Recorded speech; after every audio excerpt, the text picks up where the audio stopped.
सभी को सलाम, good morning all my brother and sister. आज हम परमेश्वर का वचन आपके साथ साझा करेंगे। भजन संहिता 109 अध्याय। क्या कहती है भजन संहिता 9 अध्याय? प्रतिशोध की याचना, प्रतिशोध की याचना। भजन संहिता 109 अध्याय। परमेश्वर का वचन आपके साथ पहुंच रहा है। भजन संहिता 109 अध्याय। 109वां दिन आज हमारा है। परमेश्वर के इस धर्मशास्त्र से भजन संहिता का पूरा कॉन्टिनेंट बनने जा रहा है और 109 दिन अभी रह गए। 41 डे 150 का ये पूरा कॉन्टिनेंट बनेगा। 150 भजन संहिता पे हमने बातचीत की। परमेश्वर ने हमारे साथ बातचीत करवाई आपसे और हमारे होठों को छुआ तो हम आपके साथ इस वचन को साझा कर सके, क्योंकि परमेश्वर की मर्ज़ी के बिना एक पत्ता भी नहीं हिल सकता। और परमेश्वर ने हमारे ऊपर इतनी मेहर की कि हम 109 पर पहुँचे हैं। परमेश्वर के कलाम को लेकर आपके साथ बहुत ही महत्वपूर्ण सूचना है कि परमेश्वर के वचनों को आपने सुना, चाहे 10 लोगों ने सुना, चाहे 4 लोगों ने सुना, लेकिन परमेश्वर कहता है अगर 100 भेड़ें हैं और उसका चरावा, अगर उसकी एक भेड़ किसी गड्ढे के अंदर गिर गई, वो चरावा क्या करेगा? वो गुमाड़िया क्या करेगा? राजस्थानी में गुमाड़िया बोलते हैं इसको। वो क्या करेगा? 99 को छोड़ देगा। जो वो प्यां प्यां कर रही है, चिल्ला रही है, भेड़ गड्ढे में गिर गई, वो ये नहीं चाहेगा कि मैं 99 सुरक्षित है उनको लेके चलूं, जो गड्ढे में गिरी पड़ी है उसको पड़ी रहने दूं, क्यों मैं इनको 99 को जोखिम में डालकर उस एक को निकालूं। बल्कि वो ऐसा नहीं करता है, बल्कि वो 99 को छोड़ता है, 99 भेड़ों को छोड़ के, और जो उसकी एक भेड़ गड्ढे के अंदर गिरी पड़ी है उसको निकालता है। और फिर क्या करता है पता है? उसको कंधे पे बिठाता है कि तू गिर गई थी, तुझे चोट आ गई होगी, तू इतनी तड़फी, मुझे पता नहीं चला, चल मैं तुझे अब कंधे पे बिठा लेता हूँ। और उस भेड़ को कंधे पे बिठा के और उस 99 के अंदर फिर लेके आता है और फिर अपने यार दोस्तों के साथ जश्न मनाता है कि आज मेरी एक भेड़ जो कि इतने गहरे गड्ढे में गिर गई थी और मैंने इसे सही सुरक्षित उस गड्ढे से बाहर निकाल के लेके आ गया। आज अगर वो भेड़ कौन हो सकती है? आज अगर कोई भेड़ गलत काम कर रही है, भेड़ का दर्जा परमेश्वर ने कैसे दृष्टांत में समझाया गया है कि हम एक भेड़ के समान है, हमारा कोई अस्तित्व नहीं है। लेकिन हम अगर पाप में पड़े हैं, पाप के काम करते हैं, हम झूठ बोलते, निंदा, चोरी, ईर्ष्या, ठाक, कपट से अगर हम भरे हुए हैं, लोभ, माया, लालच से अगर हम भरे हुए हैं और हम ऐसे कामों में पड़े हुए हैं, और एक ने भी परमेश्वर का अगर ऐसा वचन सुन लिया और उसके दिमाग में ये वचन घुस गया कि ये मैं जो कर रहा हूँ ये गलत कर रहा हूँ, अगर वो फिर गया तो उस एक भेड़ के समान है। परमेश्वर उसको उठा लेगा, अपने कंधों पे बिठा लेगा और अपने फरिश्तों के साथ जश्न मनाएगा। क्यों मनाएगा?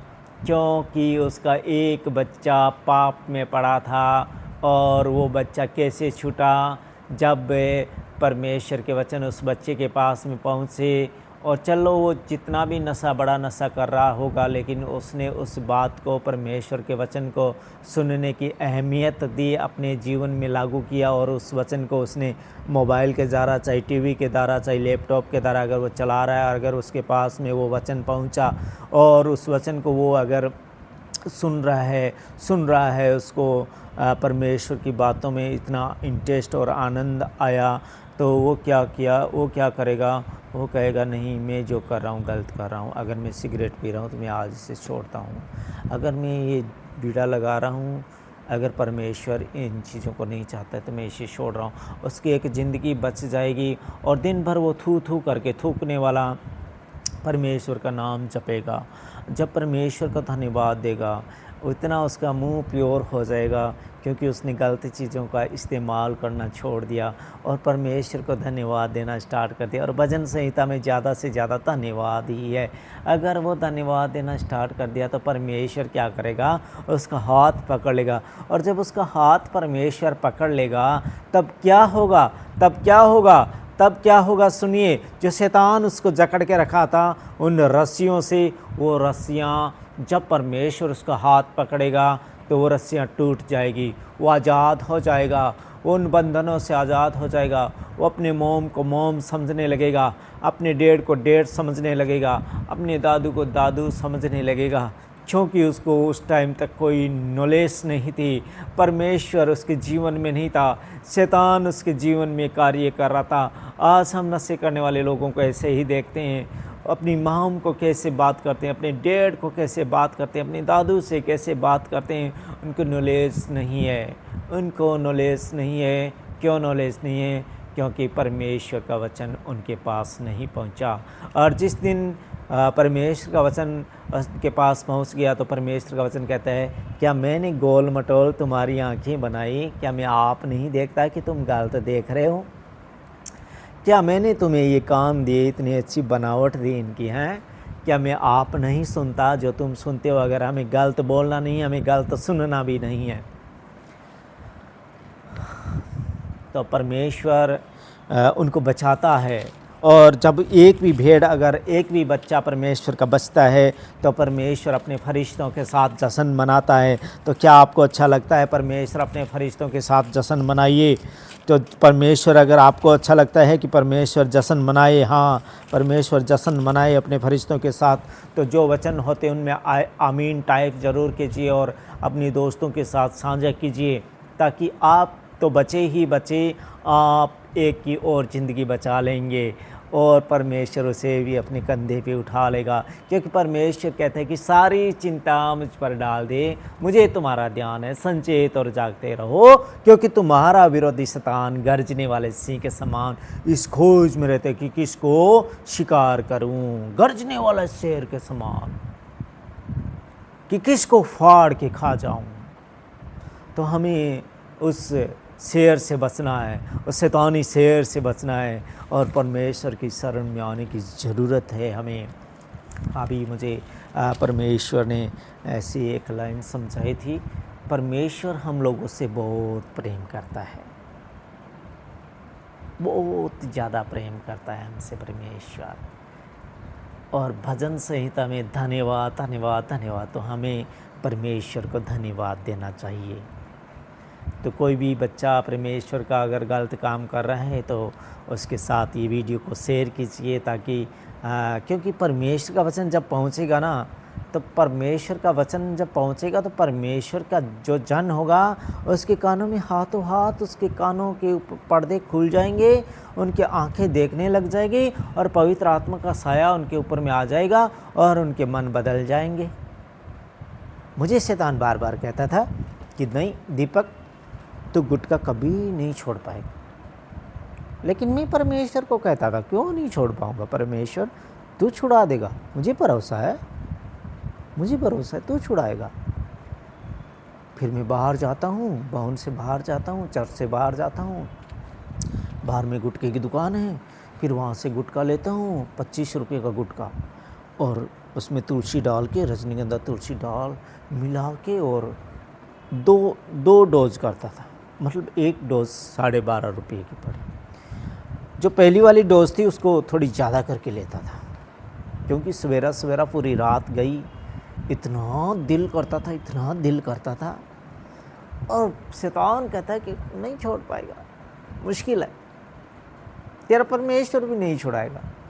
लेकिन यहाँ पे प्रेयर करके परमेश्वर से ये कह के कि मेरे हृदय को तू एक दिन ऐसा बदल देगा कि ये हृदय पत्थर का दिल बन जाएगा, और मैं इस चीज़ से जो आज मुझे ये बार बार मेरे मन में ऐसा ख्याल शैतान डाल रहा है कि तू कभी नहीं छोड़ पाएगा इस चीज़ को, और मैं छोड़ दूंगा और तू छुड़ा देगा। ऐसा हृदय मेरा कर देगा और ऐसी नफरत मेरे अंदर में पैदा कर देगा कि ये गुटखा मैं नहीं खाऊंगा। ऐसे शब्दों में प्रार्थना की। ऐसा कितने दिन चला? साल भर नहीं चला, ओनली फॉर 15 डे। 15 दिन के अंदर में मुझे परमेश्वर ने उस गड्ढे से बाहर निकाल के ले आया। इस भेड़ को बाहर निकाल के ले आया, अपने कंधों पे बिठा लिया। यहाँ से प्रार्थना करके जाता था, बाहर में गुटखे की दुकान है,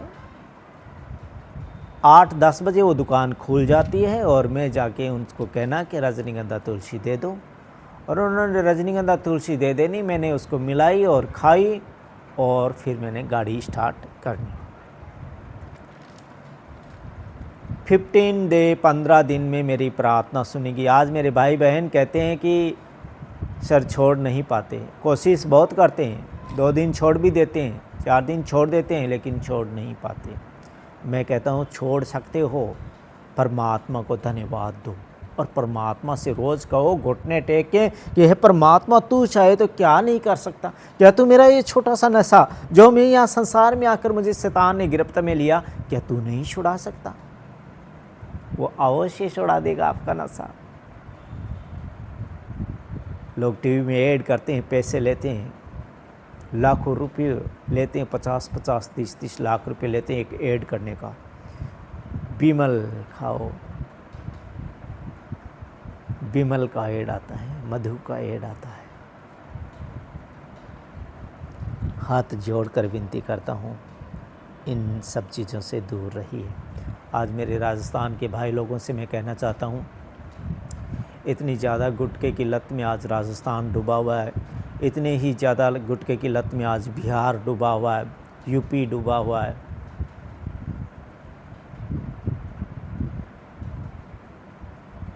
परमेश्वर इन सब से दूर करा दे, इनके सारे नशे पतों से दूर करा दे परमेश्वर। यही प्रार्थना करता हूँ, यही दुआ करता हूँ पिता परमेश्वर, इनके सब के नशे छुड़ा दे। तो आइए हम खुदा के वचन की तरफ चलते हैं। भजन संहिता 9 अध्याय क्या कहता है यहाँ पर? भजन संहिता 9 अध्याय। हे परमेश्वर, तू जिसकी मैं स्तुति करता हूँ, तू चुप ना रहे। हे परमेश्वर, तू जिसकी मैं स्तुति करता हूँ, चुप ना रहे, क्योंकि दुष्ट और कपटी मनुष्यों ने मेरे विरुद्ध मुंह खोला है। क्योंकि दुष्ट और कपटी मनुष्यों ने मेरे विरुद्ध मुंह खोला है। वे मेरे विषय में झूठ बोलते हैं, वे मेरे विषय में झूठ बोलते हैं। उन्होंने बेर के वचनों से मुझे चारों ओर घेर लिया है और व्यर्थ मुझसे लड़ते हैं। व्यर्थ मुझसे लड़ते हैं, मुझसे भी लड़ते हैं आज। क्यों तू मसीह में चला गया? क्या पड़ी थी? कितने पैसे मिले थे? अरे पैसे नहीं मिले, नई ज़िंदगी मिली, इसलिए चला गया। पैसे नहीं चाहिए। पैसे तो परमेश्वर ने कहा सब रुपया सब बीमारियों की जड़ है। एक रुपया ही है जो सब बीमारियों की जड़ है। तो किसको चाहिए पैसा? नई ज़िंदगी लेने के लिए हम मसीह के पास आए और हमें एक नई ज़िंदगी मिली। अगर ना आते तो ऐसे ही मर जाते और हमेशा हमेशा के लिए फिर नरक में डाले जाते। क्यों डाले जाते? क्योंकि मुंह में ऐसा रोग लग जाता, कुछ खा पी नहीं पाते, गुटकों के सिवा कुछ अच्छा नहीं लगता। मैं उस मनुष्य को तो नहीं देखा, लेकिन उसके बारे में सुना। किसी मेरे साथ रहने वाले अंकल का एक दोस्त था, हम साथ में सर्विस करते थे, प्राइवेट जॉब करते थे। तो उन्होंने कहा कि ये एक ऐसी चीज़ है गुटखा कि उसको ऐसा रोग लग गया और उसका मुंह खुलना बंद हो गया, हाथ पैर काम करने बंद कर दिए थे। लेकिन लास्ट स्टेज पे उसकी वाइफ, शायद वो उस हिसाब से मांगता होगा कि मुझे दे, नहीं तो मैं इसके बिना नहीं रह सकता। शैतान ने इतना ज़्यादा उसको गिरफ्त में लिया। और उसकी वाइफ क्या करती थी, उसकी वाइफ, वो अंकल मुझे बताते थे कि उसकी वाइफ जब मैं खाता था तब की बात है, उन्होंने मुझे ऐसे समझाया कि ऐसी चीज़ है, ये गंदी चीज़ है, इसे छोड़ो। लेकिन उसके बाद से तो हमने कई सालों तक और खाया, उनकी बातों को कौन केयर किया, हमने नहीं किया केयर। तो उन अंकल ने बोला कि वो उनकी मिसिज़ अपने मुंह में डाल के और उसको चबा के, और जो उसका पीप बनता है, जो थूका जाता है, वो उनके मुंह में देना। और ऐसा कई दिनों तक वाला चला, उसके बाद में उनकी डेथ हो गई। तो ये बहुत ही घातक चीज़ है मेरे भाई, मेरे बहनों। आज बहनें भी राजस्थान में हम देखते हैं बहुत सारी इन चीज़ों का, गुटखे का सेवन करती है। तो मैं हाथ जोड़कर विनती करता हूँ, इन चीज़ों से दूर रहिए। तो यहाँ पर ऐसा है कि उन्होंने बेर के वचनों से मुझे चारों ओर घेर लिया और व्यर्थ मुझसे लड़ते हैं, जैसे मुझसे भी लड़ते हैं, कोई कोई हंसी मजाक उड़ाते हैं। लेकिन हमारे साथ ऐसा है, बाइबल ऐसा कहती है कि संत पौलुस कहता है कि जो मसीह की निंदा करता है, जो परमेश्वर की निंदा करता है, वो भी मसीह का प्रचारक है, वो भी इस चीज़ का प्रचार करता है, वो भी प्रचार करने के लिए आया। इसलिए गुस्सा नहीं होना चाहिए, किसी से झगड़ा नहीं करना चाहिए कि तुम्हें कितने पैसे मिले, कि तुम मसीहत में गए, बल्कि हम उनको ये कहें कि हम एक नई जिंदगी पाने के लिए मसीह के पास गए। परंतु मेरे प्रेम के बदले वे मेरा विरोध करते हैं, मैं प्रेम करता हूँ, वो मेरा विरोध करते हैं। परंतु मैं तो प्रार्थना में लवलीन रहता हूँ। उन्होंने भलाई के बदले में मुझसे बुराई की और मेरे प्रेम के बदले मुझसे बैर किया। तू उसको किसी दुष्ट के अधिकार में रख और कोई विरोधी उसकी दाहिनी ओर खड़ा रहे। जब उसका न्याय किया जाए तब वह दोषी निकले और उसकी प्रार्थना पाप गिनी जाए। जब उसका न्याय किया जाए तब वह दोषी निकले, तब वह क्या निकले? दोषी निकले।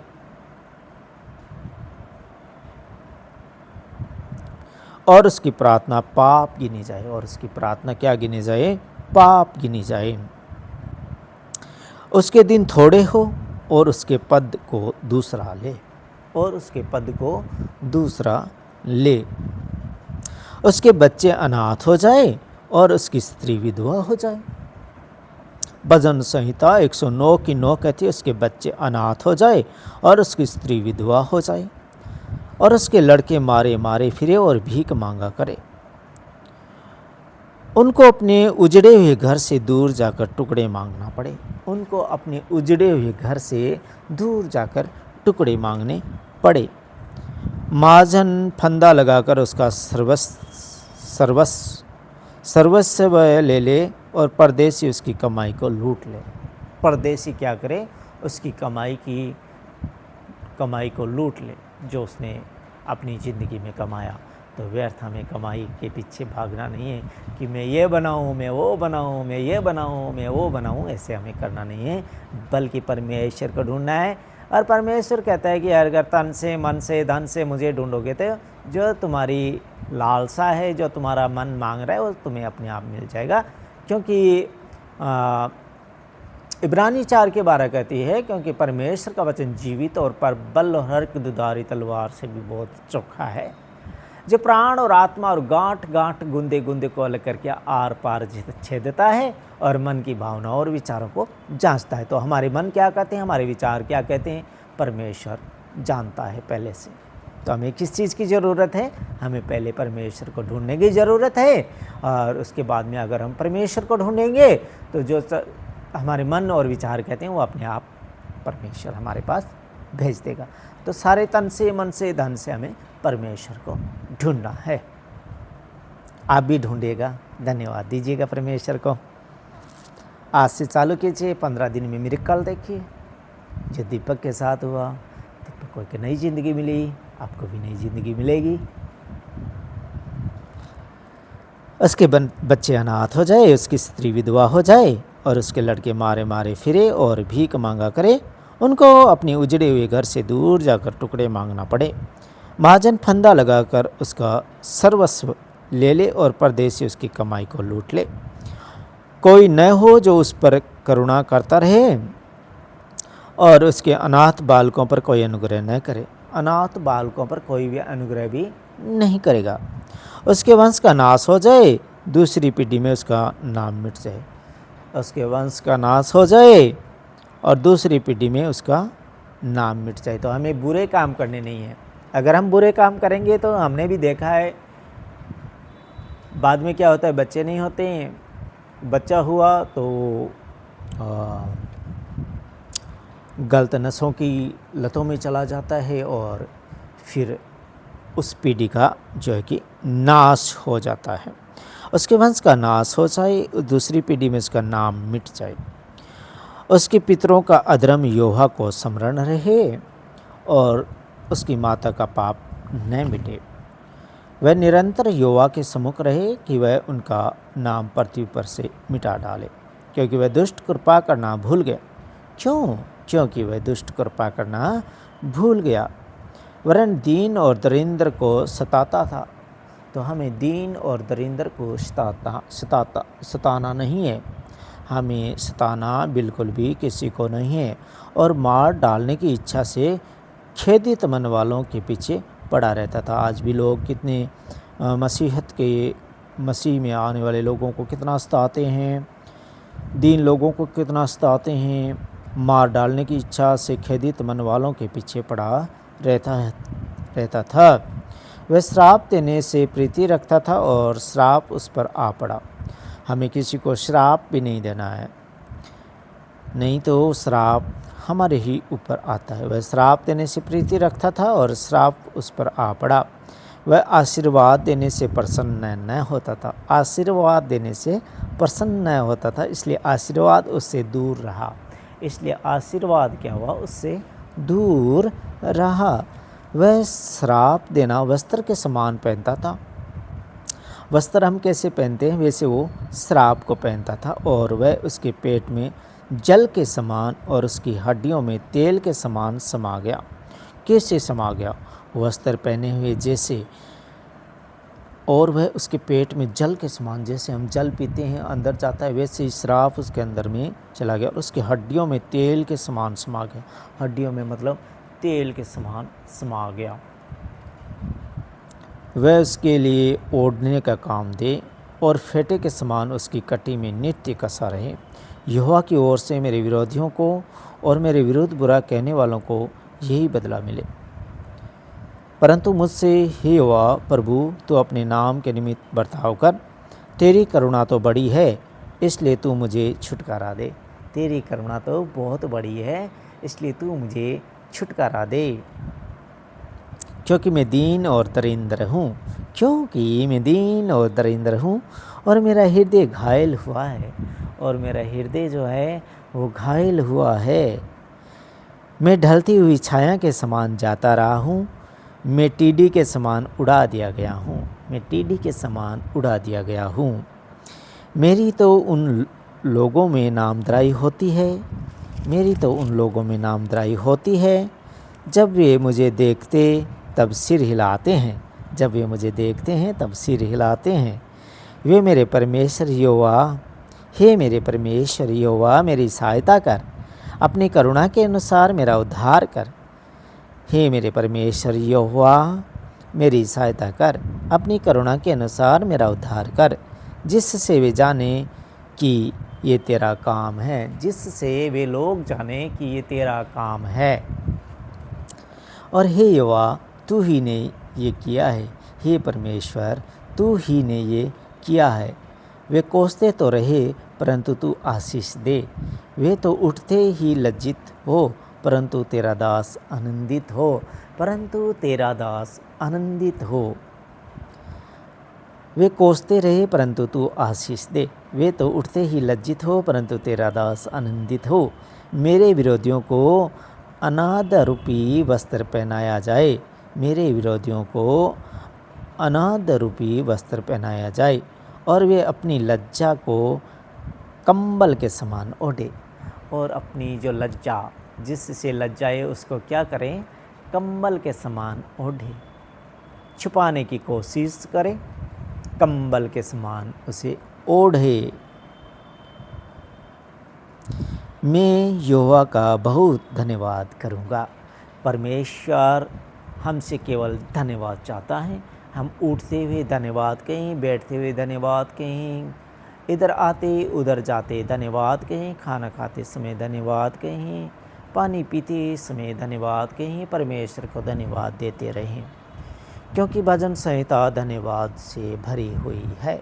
और राजा दाऊद परमेश्वर को बहुत सारा धन्यवाद दिया, और परमेश्वर हमसे केवल धन्यवाद ही चाहता है, क्योंकि वह कहते हैं, मनुष्य जाति तुम मुझे क्या दे सकते हो, जो कुछ तुम देते हो सब कुछ मेरा दिया हुआ है और मेरे दिए में से देते हो। तो कभी भी ये घमंड नहीं करना कि हमने प्रभु को कुछ दिया है, तुम्हें देना है तो धन्यवाद दो, क्योंकि मैं धन्यवाद का प्यासा हूँ। तो परमेश्वर केवल धन्यवाद का प्यासा है, हमें परमेश्वर को धन्यवाद देना चाहिए। जैसे हिरनी नदी के बहते हुए जल के लिए हाँफती है, हमें परमेश्वर के वचनों के लिए हाँफना चाहिए। मैं यहोवा का बहुत धन्यवाद करूंगा और बहुत से लोगों के बीच में उसकी स्तुति करूंगा। बहुत से लोगों के बीच में उसकी स्तुति करूंगा, क्योंकि वह दरिंदर की दाहिनी ओर खड़ा रहेगा, क्योंकि वह दरिंदर की दाहिनी ओर खड़ा रहेगा, कि उसका प्राण दंड दिलाने वालों से बचाए। दाहिनी ओर खड़ा रहेगा दरिंदर के साथ, कि उसको प्राण दंड देने वालों से बचाए, प्राण दंड देने वालों से बचाए। तो ये भजन संहिता 109 आज आपके साथ साझा हुई। परमेश्वर आप सबको बरकत और आशीष दे, और आप भी परमेश्वर को धन्यवाद देते रहे। धन्यवाद, धन्यवाद प्रभु, तेरा धन्यवाद। ये वचन आज हमारे भाई बहनों तक पहुंचा। हमारे भाई बहनों को भी शक्ति दे, उनकी आंखें खोल दे, उनके कानों के पर्दे खोल दे, और उनके ऊपर पवित्र आत्मा का साया उड़ेल दे।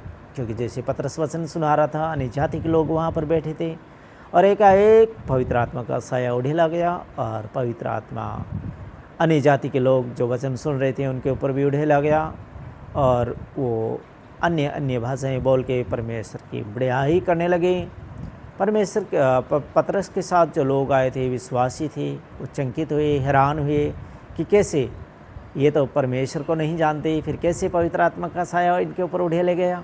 तो जो वचन सुनते हैं उनके ऊपर में पवित्र आत्मा का साया उड़ेला जाता है। तो आप भी वचन को सुनिए। तो पतरस ने वहाँ पर क्या कहा, क्या कोई जल का सोता आ रहा है उसको कोई रोक सकता है? तो जल के सोते को कोई नहीं रोक सकता। तो पतरस ने कहा, इन्होंने भी हमारे ही समान पवित्र आत्मा पाई है, जाओ इन्हें पिता और पुत्र और पवित्र आत्मा के नाम से बपतिस्मा दो। तो जो भी वचन को सुनते हैं उनके ऊपर पवित्र आत्मा का साया उड़ेला जाता है परमेश्वर की तरफ से। खुदा आप सबको बरकत और आशीष दे। आमीन।